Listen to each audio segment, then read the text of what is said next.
À Mopiti, vous écoutez Taoui FM sur le 98.4. Aujourd'hui, je reçois Mareva Le qui vient nous apporter votre dernier bébé là sur le Heiva de 2012. Oui. Alors, ce livre, il vaut son pesant de cacahuètes là. Hein, oui, quand même. Il fait très exactement 933 grammes. Oh, joli bébé. C'est un beau bébé. Beau bébé. Il mesure 244 pages. Alors, c'est un grand. Hein. Alors, tous les ans, vous sortez un livre comme ça, une revue? Oui, chaque année, on sort une revue qui retrace en intégralité toutes les manifestations officielles du Heiva Tahiti. Et alors, il faut courir après les photographes ou c'est eux qui se précipitent pour vous donner les photos? Comment ça se passe? Alors, on est un collectif, en fait, de photographes, de rédacteurs, de chargés de communication et chacun participe aux soirées, aux compétitions de vin, de tuaro, les rencontres des orero ou au Heiva des artisans aussi. Et chacun remet des photos au collectif, en fait, aux éditions Mataleva. Donc ça c'est le poids de la culture traditionnelle de 2012. Il n'y a pas tout. Il y a tout le Heiva. Tout le Heiva, mais tout le reste. Voilà, donc le Heiva, c'est pas la culture n'est pas que le Heiva. Donc, mais c'est déjà une belle part. Ah oui, c'est magnifique. Parce que il faut reconnaître que les photos sont de qualité. Merci. Et c'est pas trop difficile d'arriver à choisir, de faire le tri comme ça. Ah si, évidemment, parce que pour chaque soirée, ce sont des milliers de photos à trier. On les arrange, mais on ne les modifie pas. Donc déjà, il faut qu'il vous envoie des CD ou des clés USB avec les photos calées, impeccables. En fait, non, la post-production se fait à Mataleva même. Hein. Ce sont pas les photographes. Ils nous remettent en fait leur carte mémoire, la carte de leur appareil photo. Mais ils travaillent pas un petit peu d'abord les photos? Si, ils peuvent éventuellement, mais sinon l'essentiel du traitement de la post-production de la photo se fait à Mataleva. Voilà. C'est un sacré boulot donc. Oui. Alors, il y a combien de photographes qui ont participé? Alors, il me semble, 14 photographes et 11 rédacteurs. Oui, parce que les photos, c'est pas le tout. Après, il faut écrire. Alors, qui écrit? Alors, qui écrit? Moi, déjà. Et on est en tout 11 rédacteurs cette année. 12 rédacteurs. Et chacun a sa spécialité. Les uns, c'est la danse, les autres, c'est la culture. Non, pas du tout. On se répartit tout. C'est-à-dire, est-ce que par exemple, il y a un groupe qui est passé, tu as envie d'écrire dessus, ou c'est les photos qui t'interpellent? Pas du tout. En fait, on se répartit les groupes avant même le Heiva. On commence à préparer le Heiva au mois de mars-avril à peu près. Donc vous suivez un groupe plus particulièrement, voilà. Et vous savez on fait des interviews des chefs de groupe, des chorégraphes, des auteurs. Les auteurs comptent beaucoup pour la partie écrite oui, parce que est-ce que vous reprenez à chaque fois les Himine Hurua ou par exemple pour chaque groupe qui participe au concours de chants et danses, on met des extraits des chants ou des orero du spectacle ou du thème. Des fois, ça dépend de ce qui interpelle le rédacteur le plus, quoi.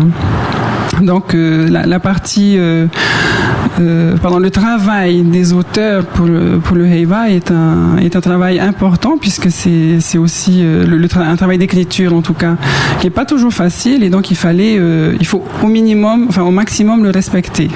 Oui, donc vous respectez déjà, il y a le texte des auteurs, donc ça vient en complément des DVD qui sont faits en fait, puisque là on peut s'attarder. Exactement. Ça vient en complément des émissions, des rediffusions télé, des DVD que les groupes font ou ne font pas des fois.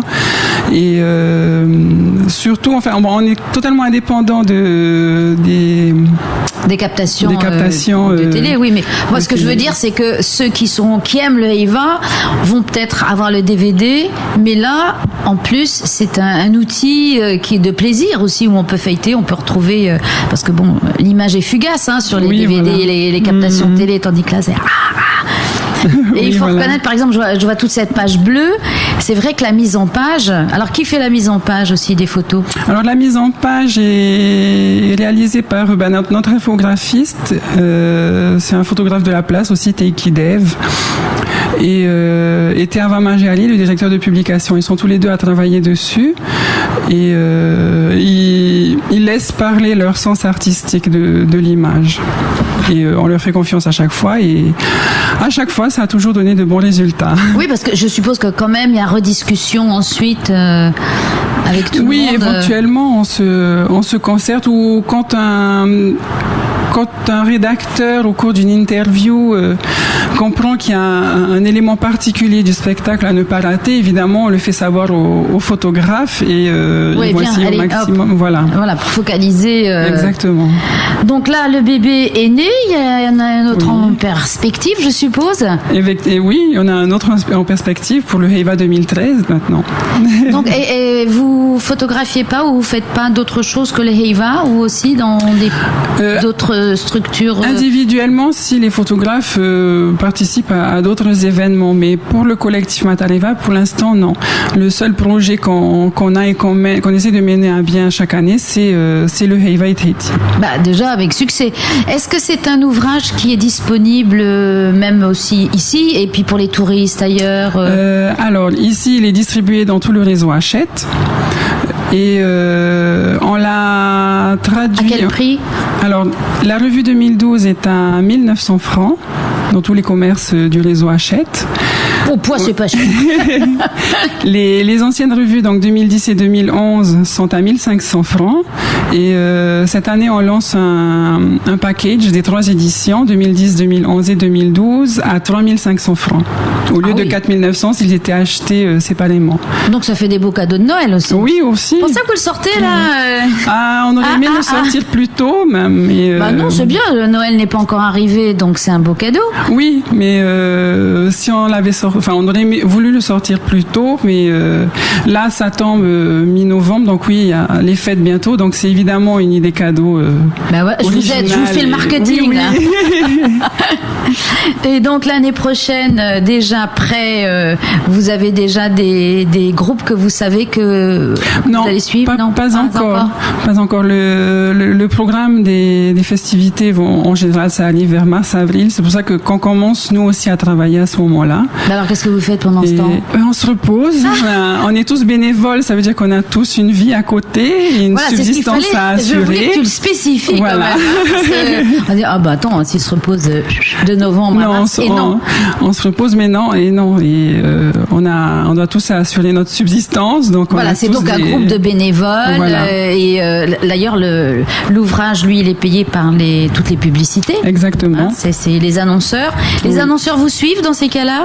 Oui, quand même. On les remercie vivement, parce que sans eux, on aurait énormément de mal à arriver à faire tout ça, parce que c'est du très beau papier.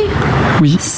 On tenait à faire un ouvrage de qualité quand même, de représenter, de promouvoir notre culture au mieux.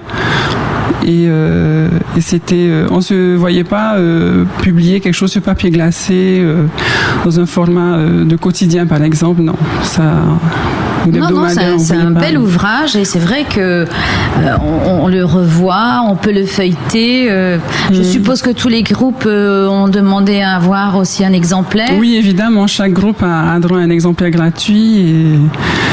Et puis ils sont de toute façon tous partenaires de notre projet, quoi. Sans eux, il y a pas c'est aussi la clé du tourisme culturel dans notre pays. Exactement. Donc tout le monde peut faire un petit effort quand même. Exactement, mais tout le monde ne le fait pas, par exemple. Non. Ça alors on n'avait pas remarqué. Mais non, c'est vrai, quand on dit souvent, en ce moment c'est à la mode d'incriminer la crise, mais quand on parle de culture, on a l'impression que ça fait 50 ans qu'on est en crise. C'est un gros mot. Donc voilà, amis auditeurs qui nous écoutez, déjà, geste culturel, achetez celui qui vient de sortir pour le Heiva 2012. Déjà, ça permettra aussi d'en fabriquer d'autres. Oui, aussi. Et puis de les offrir, et puis de disséminer la culture qui est toujours vivace. Mais il faut l'aider. Il faut l'aider. Elle est toujours vivace, vibrante et vivante. Belle conclusion. Merci Mareva. Merci à vous. Taoui FM pour Tahiti et Moorea, 107.3 FM.